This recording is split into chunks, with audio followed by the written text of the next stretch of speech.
Lagot ka ngayon, Bongbong Marcos. Nakialam na ang United Nation sa politika natin dito sa bansang Pilipinas. Ha? Ano ka ngayon? Natataranta natin ngayon si Bongbong Marcos. Ha? Ano na? Guilty ba sa ihahain ng kaso ng United Nation? At bakit atat na atat ka at nagmamadali ka na utusan itong Department of Foreign Affairs, mga kababayan? Mantakin mo ha, si Bongbong Marcos nauna pa sa first. Talagang inutusan niya agad-agad ang DFA na ipadismiss daw di umano itong complaint ng United Nations kasama ang non-government organization na ipawalang bisa ang reklamo nila patungkol sa etong nangyayari ngayon sa bansang Pilipinas na may corruption, may bribery. O eto mga kabayan, basahin natin ha. Sa mga hindi nakakita kahapon sa vlog natin. O eto po ang sagot ngayon ng DFA. Ayan o. Ang sabi dito, the Department of Foreign Affairs or DFA asked the human rights offices of the United Nations to dismiss the claims by an international non-government organization. Bakit mo naman? Takot ka makasuhan? Ha? Pero, pag sa ibang mga politiko, gusto nyo kasuhan agad, samantalang ikaw, meron ka naman talagang kasalanan. Ito, basahin natin, no? Ha? Grabe yung kasalanan mo. Tingnan mo. Ayon dito, ikaw dapat makulong. Ha? Ayon sa United Nations, ginagamit ni Bongbong Marcos ang ICC laban kay ex-President Rodrigo Dua Duterte. Ayon dito sa mensahe or sa statement, no? Di ba nga, no? Naghain sila ng submission na sa United Nations on Human Rights Council. Human rights po ito, ha? Bongbong Marcos. Huwag ka masyadong matakot. Harapin mo. Kasi ginawa mo yan at nakita naman na ng United Nations na talagang yung politically motivated yung ginagawa mo sa mga Duterte at kay Tatay Digong. Ayon dito, kung saan inakusahan si Ferdinand Bongbong Marcos Jr. na ginagamit ang International Criminal Court or ICC bilang instrumento ng political warfare. Kita mo yan, sampal ko sa mumukha mo halatang-halata nga, no? Nandyan pa si Trillanes, ginamit mong isang attack dog mo. Political warfare ang nangyayaring nakikita ngayon sa ICC or sa United Nations laban kay dating Pangulong Rodrigo Roa Duterte. Para hindi makapagtakbo kasi i-connect nila yan Uunahin sa Tatay Digong, i-connect nila kay Vice President Sara Duterte hanggang sa hindi na nga makapagtakbo si Sara Duterte kasi nga i-connect nila si BP Sara sa kanyang tatay na kung saan sa pilitan lang ikinulong. At ngayon nga, may nagkaambang impeachment na itong si BP Sara Duterte. Sa tingin mo, wala kang kasalanan, Bongbong Marcos? Ito, isa-isahin natin Ayon sa dokumento, kabilang sa mga aligasyong inilahad ang umano'y 20 million impeachment bribery. Grabe. Mantakin mo yun, Pilipinas. 20 million pesos impeachment bribery. Para hindi lang makapagtakbo at madisqualify itong si Vice President Sara Duterte. Ganun ba? Alam na ng taong bayan, pag sinabi natin taong bayan, in general, kay Vice President Sara Duterte yan papanig. Takot kayo at ayaw niyong lumaban ng patas. Ang layo pa ng 2028. Pero ginigipit niyo na si Sara Duterte at gusto niyo i-impeach. At balita pa ngayon na magkakaroon ng tiyatsa. May extension of terms itong si Bangagba. Grabe nagkampal ng mukha talaga Okay lang naman sana kung mag-extend ka ng terms kung marami kang ginagawa o mga proyekto. Ang dami mong improvement, development sa bansang Pilipinas. Kaso wala eh. Ha? Tama na. Nakakahiya ka. Oh. Kapag ikaw ay nagsasalita through media, walang halos makikinig sa iyo. Ha? Hindi ka na pinakikinggan kasi nga walang kwenta mga pinagsasabi mo. Minsan lutang ka, bangag ka, no? Hindi mo mawari kung pangulo ba talaga to o hindi. At 20 milyong impeachment bribery. Takin mo yun. Ghost flood control projects. Isa pa ito. Ha? Nasaan na ba itong ghost projects na to? Ang dami pong involved dyan, ang daming malalaking isda, ang dami nang naisawalat ng mga pangalan ng mga congressman, ng mga magnanakaw, meron ng mga DPWA secretaries at secretaries, may namatay na kung saan, hindi pa natin alam kung totoo ba talagang namatay. Tapos ngayon, nakakalimutan na lang. Pwede ba yon, Bongbong Marcos? Ito ang isa sa mga nakita ng United Nations na dapat talagang pagtuunan ng pansin. Huwag ka masyadong matakot, malayo pa naman nila pag-uusapan. June 10 pa daw eh, mag-start sila. No? Kahit ipa-dismiss mo pa yan, mag-request ka ng DFA na dismissal sa complaint ng UN, wala kang magagawa eh. Hindi mo naman hawak kung ano yung pag-uusapan ng United Nations. Ang dami niyan. Iba't ibang leader ng bansa. Ha? Andun pag-uusapan, itong ginagawa mo ngayong politically motivated at panggigipit sa mga Duterte. O ano pa, pagkawala ng bilyong pisong pundo, mantakin mo yon, taon-taon ang lalaki po ng budget ng Pilipinas. Pero nakita natin at ipinahayag mismo ni Zaldico na may 100 billion insertions taon-taon.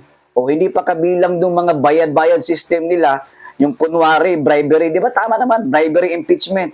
Ginagamit itong Congress. Binabayaran itong mga, kumusta na yung mga congressman ninyong nag-yes sa impeachment?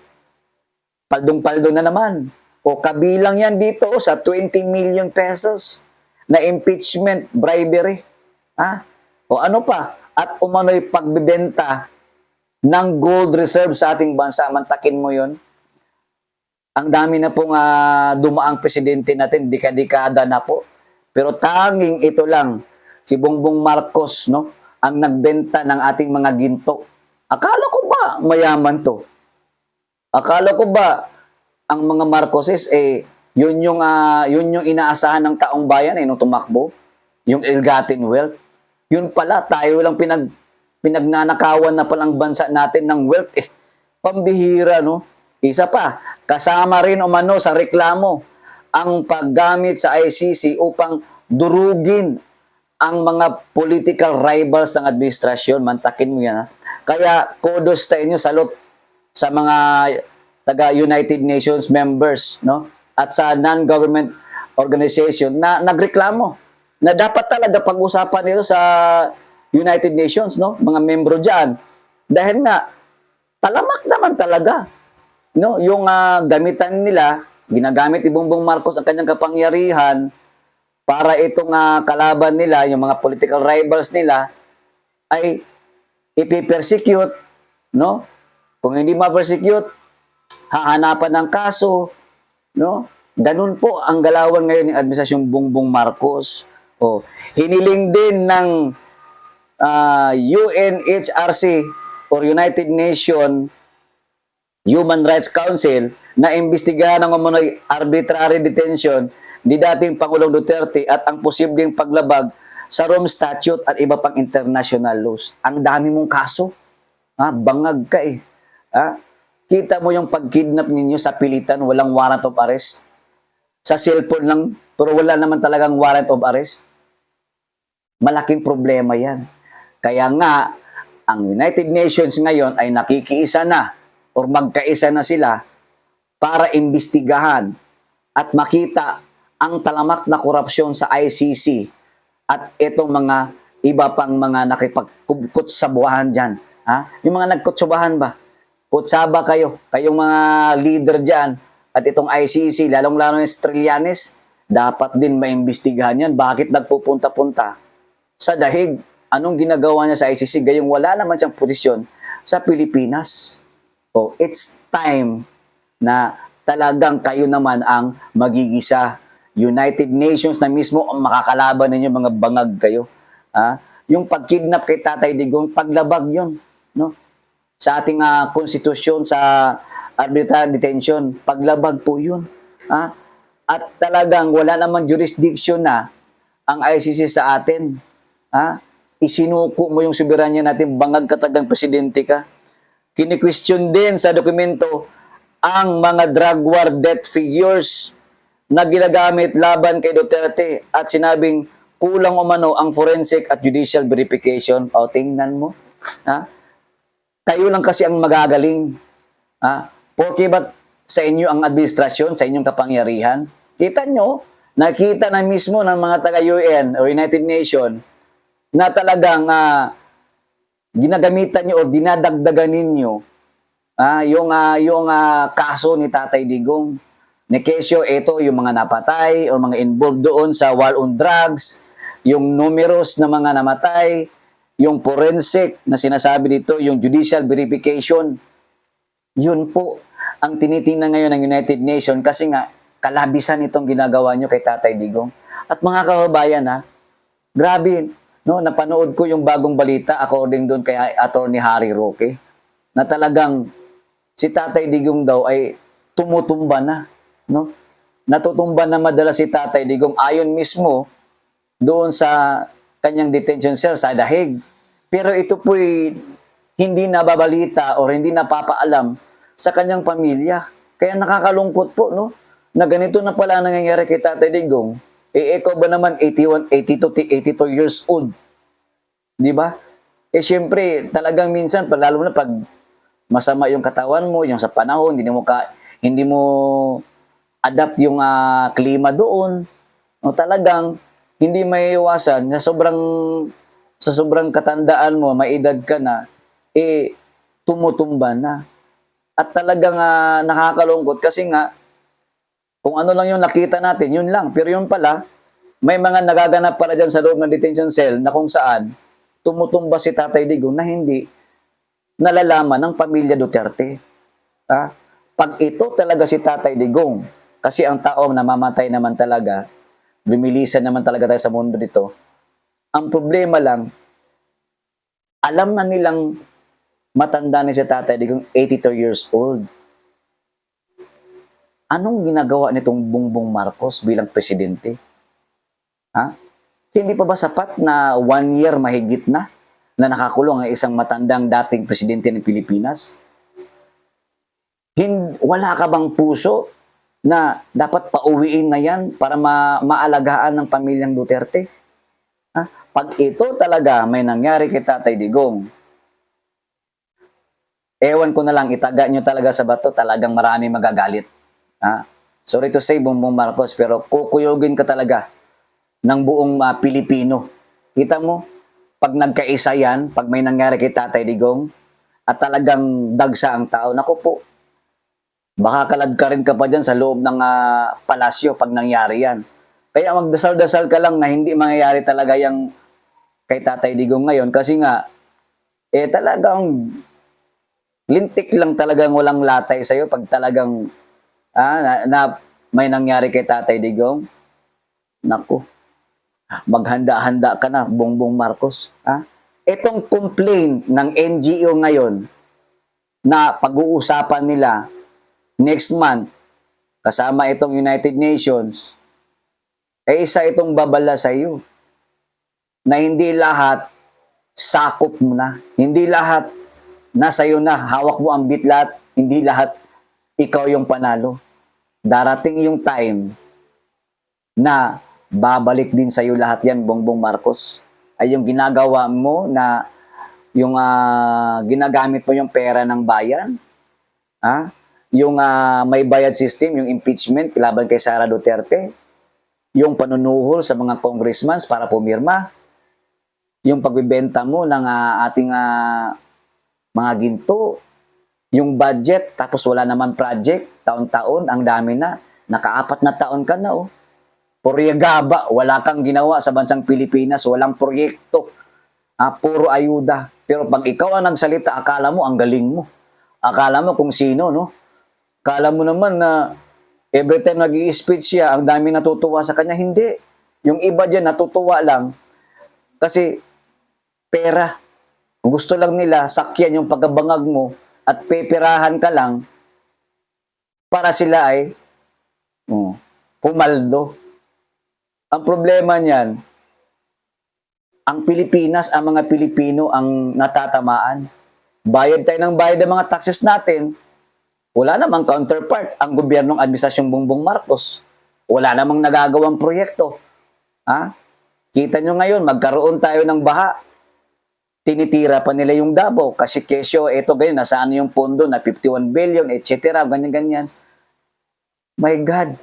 Sinabi ba ng mga DDA supporters na walang baha sa Davao? Kahit saan ka magpunta sa buong Pilipinas, binabaha yan. Ha? Ang punto namin, pag once sa Davao may baha, nawawala agad yung tubig baha. Kung baga, no, hindi siya nai-stagnant kasi nga maayos yung drainage system. Ha? Tapos nagkaroon ng pagbagsak ng tulay doon sa may Kalyawa, Mandog. Ngayon, binibira na naman, sabi ni Jesus Francis na bakla. No? Kay kung pulong daw yun. FYI lang, before ka muna magsalita, please lang pakicheck kung yung Kalyawa Mandog Bridge ay under ba sa district ni Congressman Pulong Duterte. Yan pong gumuho ay nabilong po yan sa distrikto. No? Yung project na yan ay project yan dati ni Congresswoman Maylene Garcia Albano. At sinundan niya ng kanyang anak na si Vincent Garcia. No? Yung project na yan ng tulay na 184 ba yun million ang budget niyan. Reconstruction po yan, rehabilitation, bypass road, kasama na dyan yung tulay, yung drainage, lahat na. Pero yan po ay under kay District 2, Congresswoman Maylene Garcia Albano nung panahon na yun. Na kung saan, ngayong 2025 or last year, yan na po ngayon ang hinawakan ng anak ni Congressman Pulong na si Omar Duterte.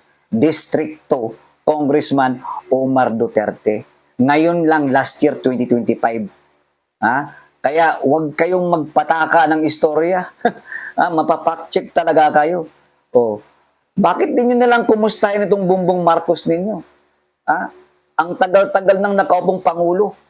Wala man nagagawa sa bansang Pilipinas. Nasaan na yung pinangako niya? Yung build better more. Yung gusto niyang lampasan. Yung build ni Tatay Digong. Nasaan na?